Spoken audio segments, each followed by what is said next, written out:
Bienvenue dans la saison 2 du Monde du Livre, un podcast dédié à la littérature young adulte et new adulte. Entrez dans ma bibliothèque, je suis Mévéna et je suis ravie de vous accueillir dans mon univers. Ici, on parle de romans à travers mes recommandations, des critiques de livres, des interviews d'auteurs, mais aussi des échanges avec des lecteurs passionnés autour de débats. Alors installez-vous confortablement et plongeons ensemble dans mon monde rempli de livres. Bonjour à tous et bienvenue dans un nouvel épisode du Monde du Livre. On se retrouve aujourd'hui pour un nouvel épisode recommandation, comme vous avez très certainement vu dans le titre. Et aujourd'hui on va parler d'un livre que j'ai lu récemment et que j'ai adoré. En tout cas j'ai lu le premier tome et c'est du premier tome dont je vais vous parler. Donc c'est Une braise sous la cendre de Sabaa Tahir. On est sur une saga fantasy avec un peu un côté rébellion, etc. Donc c'est vraiment typiquement le genre de livre que j'adore et effectivement j'ai adoré le premier tome. Voilà, aujourd'hui on va en discuter ensemble. Comme d'habitude, je vais vous donner thème par thème mon avis et je vais commencer par vous lire le synopsis.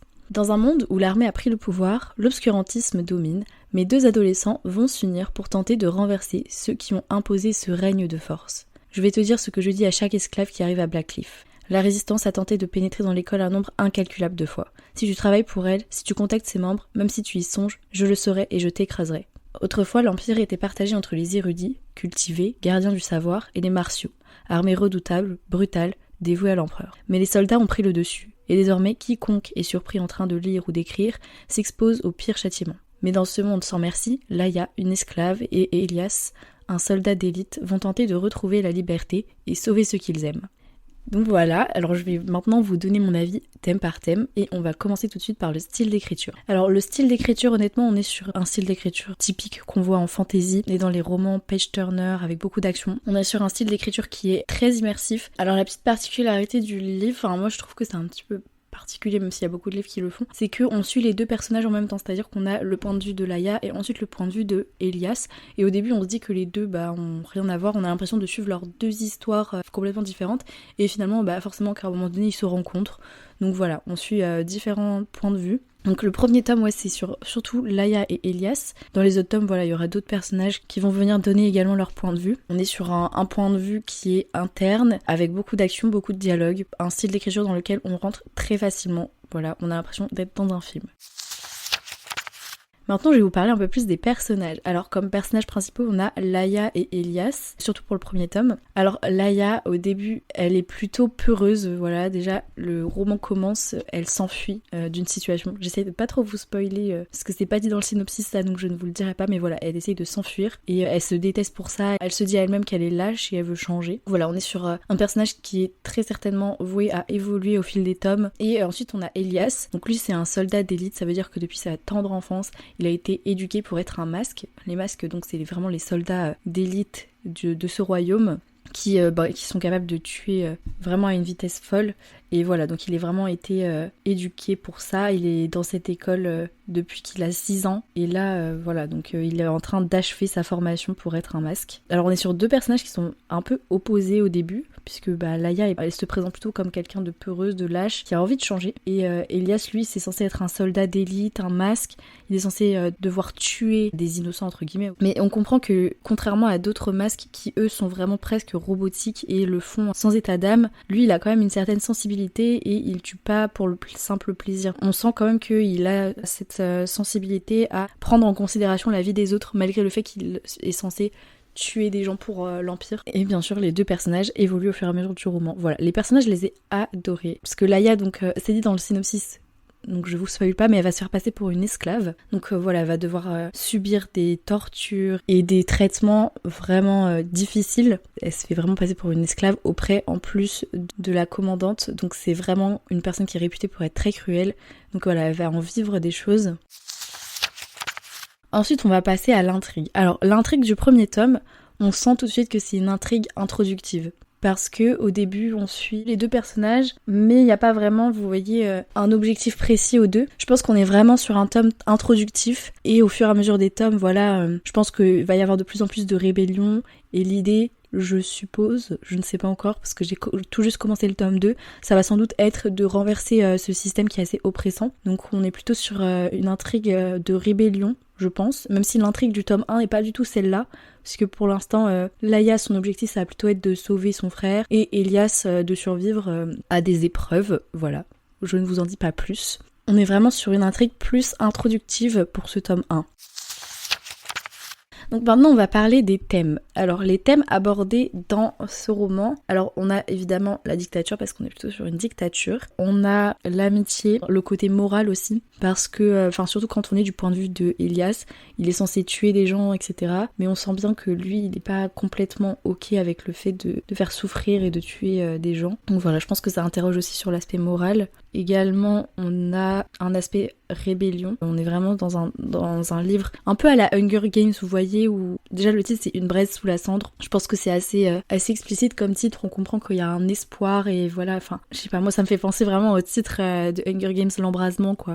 On est vraiment sur une intrigue avec une rébellion en dessous, on le sent. Donc voilà, je pense qu'il y aura le thème de la rébellion aussi. Après il y a aussi de la romance. Je sais pas si on peut parler de triangle amoureux, j'ai l'impression qu'il y a quand même des triangles amoureux. Oui, il y a des triangles amoureux un petit peu.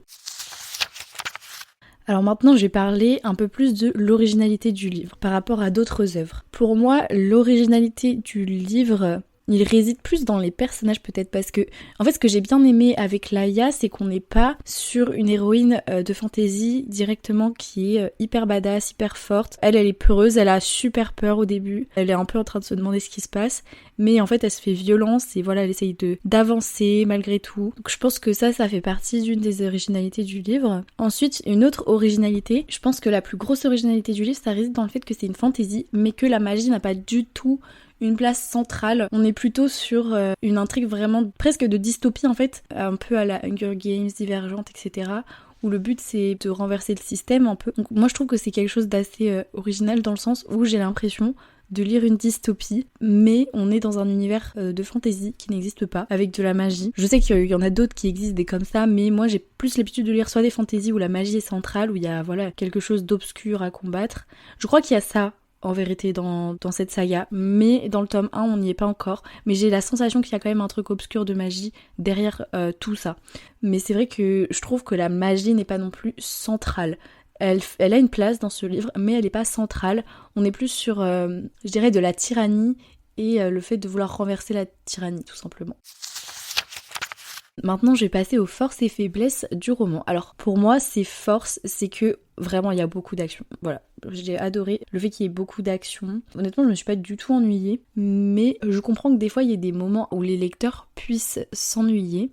Parce que, en vrai, ce qui donne du rythme, pour moi, c'est vraiment l'alternance des points de vue. C'est-à-dire que l'autrice est forte avec ça, c'est qu'il va se passer quelque chose du point de vue de Laïa, et ça va se finir sur un cliffhanger, et hop, elle va passer au point de vue de Elias. Du coup, on lit le point de vue de Elias, mais en même temps, on a derrière la tête envie de continuer à avoir le point de vue de Laïa, parce que du coup, il s'est passé quelque chose et on a envie de savoir. Sauf qu'en fait, pendant qu'on a le point de vue de Elias, il y a aussi un cliffhanger, donc du coup, en fait, on s'arrête jamais parce qu'on a envie de savoir comment ça s'est terminé pour Laïa, comment ça s'est terminé pour Elias, et etc. Parce qu'il y a toujours, à la fin de chaque chapitre, un rebondissement qui fait qu'on a envie de lire la suite. Voilà, donc ça, c'est vraiment une énorme force pour moi du roman. Enfin, vraiment, c'est ce que je recherche quand je lis un livre personnellement. Après, comme faiblesse, c'est pas vraiment une faiblesse, mais c'est logique. Mais on est vraiment sur un tome 1 qui est introductif, on le sent parce que voilà, on n'a pas encore une intrigue énorme, on a des petites intrigues où les personnages eux ont chacun un objectif personnel mais pas un objectif voilà qui les réunit tous les deux. On sent vraiment qu'on est sur un tome introductif pour introduire les personnages, introduire la plus grosse partie de l'intrigue de la saga, mais voilà, enfin on sent vraiment qu'on est sur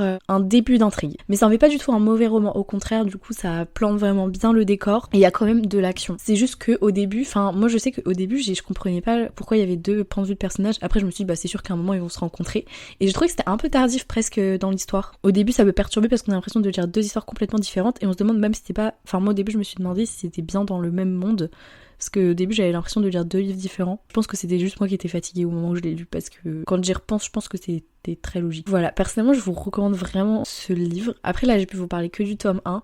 Je suis en train de lire le tome 2 et je sens que les autres tomes vont être encore mieux. Donc voilà, peut-être que je ferai un autre épisode pour vous parler entièrement de la saga et pas uniquement du tome 1, parce que franchement, cette saga me donne extrêmement envie.